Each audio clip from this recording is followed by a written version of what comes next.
All right, this is the last podcast of the class with the week 5 podcast. So today we're going to be talking about the negative concerns that we faced after presenting our videos and getting the feedback and talking about that in class. And I'm David. I'm Dan. And I'm Sam.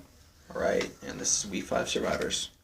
So one of the first things we talked about was the technology falling into the wrong hands. So what do you guys think about what to do about that? There are different things that have to be worried as much as what type of hands it will get into. Since it's gonna be 100 years in the future, there's a chance that will be off planet already.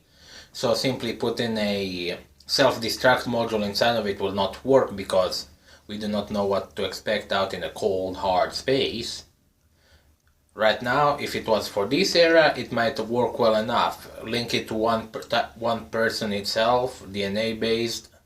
If it doesn't match, have it blow up. But later on, it wouldn't match, so we would have to be careful about that.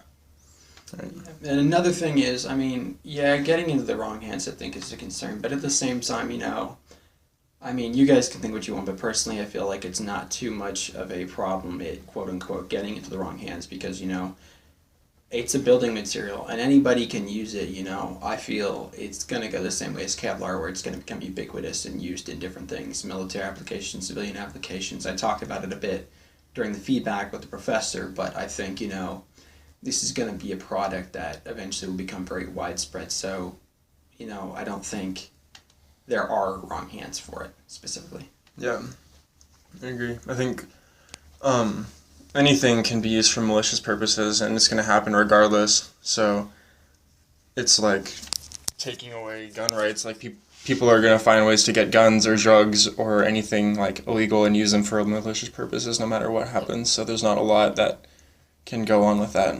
Like right now that they're already making guns with 3D printers. Right. Yeah, indeed. The one thing I am genuinely worried about is, there's this theory of escalation, and it's talked about in law enforcement, where if, criminals start employing semi-automatic weapons and police are using revolvers, if police acquire semi-automatic weapons, then criminals might acquire more powerful weapons like long arms or automatic weapons. This theory of escalation, people always one-upping each other to try and take advantage. And I think, there have always been armor-piercing rounds, but they've been geared more towards heavier weapons meant to destroy like armor plates and tanks. But since the proliferation of Kevlar, we've seen a lot more armor-piercing rounds. FMJs. Yeah, FMJs, things like that. Full Metal Jacket has always been it, but seen like the development of like steel ammunition to destroy armor, specifically armor to target or weaponry to target humans. And I think the one thing we have to be careful about with this is that there will be things meant to destroy it, because not only I think will it be used to protect people, but I also think it'll also be used to protect buildings and vehicles, and terrorists are going to try to find ways to destroy buildings made with this material because it could become a concern in the future. So not only could it potentially escalate warfare through the development of new firearms, but also it could step up the scale in which terrorist acts are committed, because if a foundation or frame of a building is reinforced using this material, you're going to need something better than a traditional bomb, and that could just lead to the escalation of terror in general. Maybe that type of bomb used to destroy this building is used in suicide bombings and kills more people that way. So that's a concern. Another thing that I just thought of is, as you said, it's a building block, and like all building blocks, it can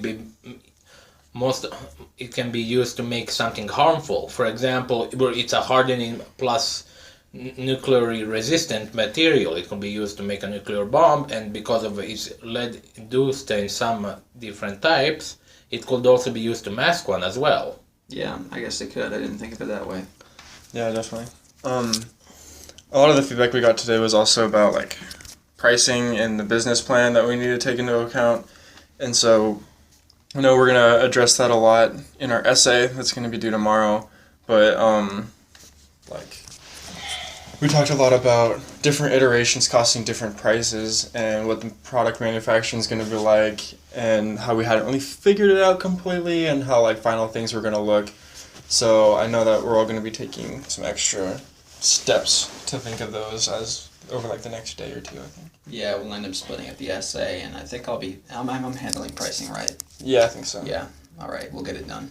All right. Well, this is gonna wrap up the last podcast. So we will see you Maybe sometime. probably. Yeah. Bye bye. All right, bye. See you.